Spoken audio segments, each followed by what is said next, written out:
Namaste, dear friends. I welcome all new yogis on my channel.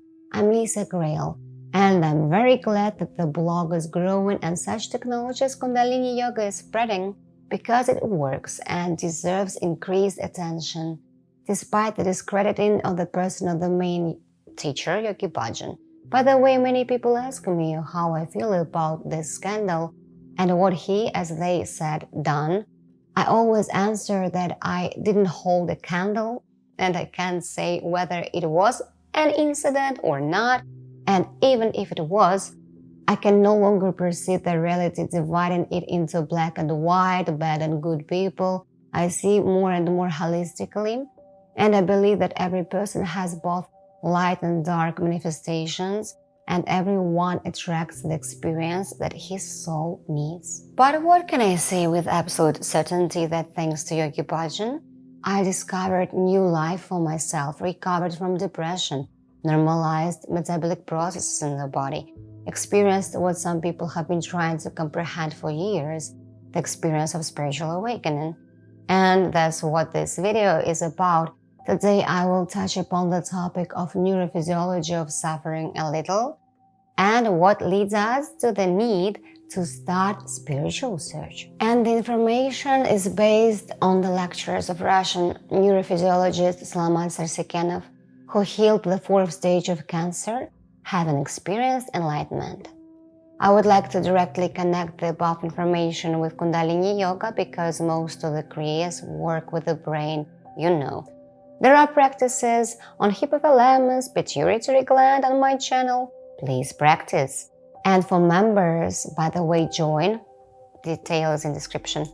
There are a lot of practices available for balancing the cerebral hemispheres of brain and circulation of cerebrospinal fluid, and many pleasant others. Each Kriya is a medicine. It's something that corrects problems in our structures, both energetic and physiological. And today I will touch upon such a question as what processes in the brain make us experience emotional suffering. I hope that this video will motivate you to practice Kundalini every day, to realize that it's not dangerous but very useful technique. I will be grateful for like, subscription, and if you share this video with your friends. Let's begin. So the brain. The brain occupies only 2% of the body weight. An indicator of human's intelligence is not the size or mass of the brain, but the number of neural connections and their quality. On average, this value reaches 150 billion neurons. And the brain works in different frequency modes, as you know, alpha, beta, gamma, delta, theta. And depending on frequency, consumes one or another amount of bodily energy. Basically, minimum 10% at the state of non-doing and contemplation alpha frequency up to 40. Such an indicator of energy consumption by the brain was observed in patients with epilepsy. I have spoken more than once about alpha frequency of the brain, the mode of contemplation without thoughts here and now. I like to call it 5D. When such an amount of energy is released, that you are able to sleep less, receive revelations, free yourself from the burden of self-image and suffering associated with it. Meditations, including dynamic ones, are very good for achieving this brain state. This is an energy-saving mode, and the more often we are in it, the better for our entire body and cell regeneration process. Half of the neurons of the brain are located in cerebellum, half in neocortex. And it's the neocortex that made us rational humans, and only humans are able to self-realize, to enlighten. All other beings are, figuratively speaking, in a more dormant state. There is an ancient reptilian brain that is responsible for instincts. Also the limbic system, or the old brain, they call it monkey brain. And by the way, this monkey brain contains the most important glands: thalamus, hippocampus, hypothalamus, pituitary gland, and well-known third eye, pineal gland. Hypothalamus is the main center of endocrine and autonomic regulation, and it affects on the quality and quantity of neurons produced. People who are engaged in scientific activities or constantly studying develop the brain, and their brain has extensive complex neural circuits. And people who are used to doing only one monotonous business all their life unfortunately develop Parkinson's, dementia, Alzheimer's, and so on. We can say that such people are not interested in themselves and not interested in life as such. The thing is that each person is able to develop a genius in him herself. They just need not to lose interest in learning and remove what makes us dumb. You all know what it is. Watching TV shows, drinking alcohol, and other substances in first place. Kundalini Kriyas, where we work with hands, synchronizing movements with breathing, has a very positive effect on the formation of new neural connections. So the experience of spiritual awakening, feeling oneself as a boundless consciousness, is the achievement of some internal referential balance of the brain and very developed neural connections. And also nervous system is being balanced at biochemical level. This all creates a feeling of happiness from the very fact of the presence of oneself as something that perceives this reality. The experience of spiritual awakening itself has a very positive effect on all structures of the body, as evidenced by many cases of miraculous healing or discoveries of extraordinary abilities after spiritual awakening. After this experience, as a rule, we become greedy for recognition and creation, and a lot of knowledge is impact that was previously inaccessible. Neural circuits become more complicated. However, very often, awakened people for some time, about 2-3 years until the final experience of self-realization, when the inner figure disappears completely, are in emotional instability, and vice versa are prone to anesthetic depression, loss of thrill for life. This is a very wise mechanism of our psyche to expand gradually and clean all remaining mental programs connected with the idea of false self. Such kind of depression can be caused by the fact that the mask of previous character is lost, the image of certain self with which we lived for many years. And it's really painful process because this image wanted something, aspired to something, and suddenly it's being realized that everything is illusion. And there is simply the fact of only some presence, the feeling I am and nothing else. There is no one who lives in the body. And after spiritual awakening, it becomes obvious.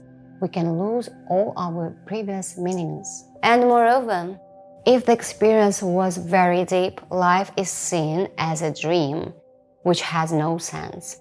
Of course, meanings and any motivation for action may be lost, because the doer slowly dies. The doer in us was used to at least identify with something, play something, but often previously interesting games become simply uninteresting after spiritual awakening. For instance, there is no longer an achiever inside who wants to achieve something from compensatory idea of his own imperfection. Most people's dreams simply disappear as fake delusion.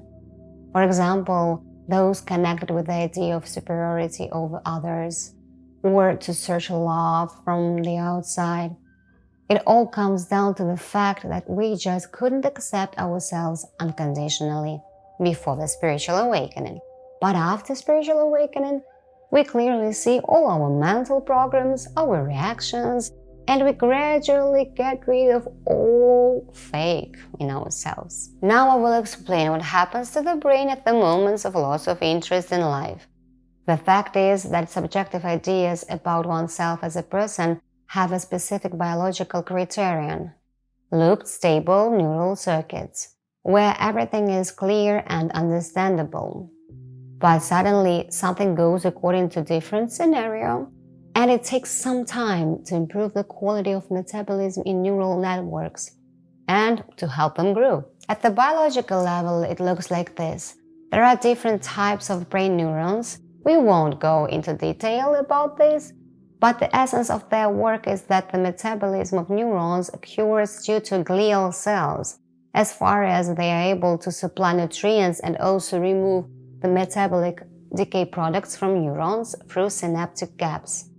And this intercharge is constant like breathing, so that neurons do not accumulate nutrients in reserve, but live here and now constantly involved in interaction with incoming information. And if the person's glial cells don't have time to remove decay products from neurons, then neurological intoxication occurs. The brain begins to feed on its own waste, which is experienced at the level of emotions as suffering, feeling that I'm tired, I lost all meaning of life, and so on. The mental fixation on the image of suffering self poisons us more and more, so this process is quite difficult to stop. And if we don't help ourselves with breathing practices and meditations that bring these metabolic processes into balance, and also don't engage in self-exploration, self-investigation, increasing awareness, severe depression may set in. Kundalini yoga improves the blood supply to the brain, thus glial cells have time to remove decay products, and they are saturated with oxygen well, do their job better. On physiological level, we immediately feel relief and relaxation. In fact, all suffering arises from old neural circuits containing traumatic information, a subjective conviction in some qualities of oneself, in evaluation and comparison. I am bad, I'm not enough, I won't succeed, and so on. This information is looped in our neural networks endlessly. Kundalini yoga in this sense gives us leverage to change neural connections. We get an impulse, precious time to stop, exhale, feel the balance and admit the possibility that things might not be so bad, and switch to some kind of activity that can inspire us again and bring us enjoyment in the moment here and now. The mind in this case becomes silent and stops commenting on the process and giving its assessments, building possible expectations associated with this activity, and so on. Thus, we form new neural circuits, mastering new skills, which brings us even greater acceleration of the growth of neural circuits and the complication of the psyche. And we are less and less resorting to various stimulants to cause the biochemistry of joy and relaxation in our brain. Yes, I'm talking about cannabis, mushrooms, alcohol, psychotropic substances. Often the suffering arising from the subjective preoccupation with the idea of oneself leads a person to the beginning of spiritual search and questions about who I am. This is also explained biologically. The body seeks to bring itself into metabolic balance, motivated by desire to no longer suffer. You really need to get tired of suffering. So if you are tired of yourself, depressed, and have lost taste for life, know that this is your chance to get rid of old ideas about yourself and wear unnecessary masks. Come to understanding that everything is alright with you, even if you haven't achieved anything. You don't have island, personal, plane, and yacht.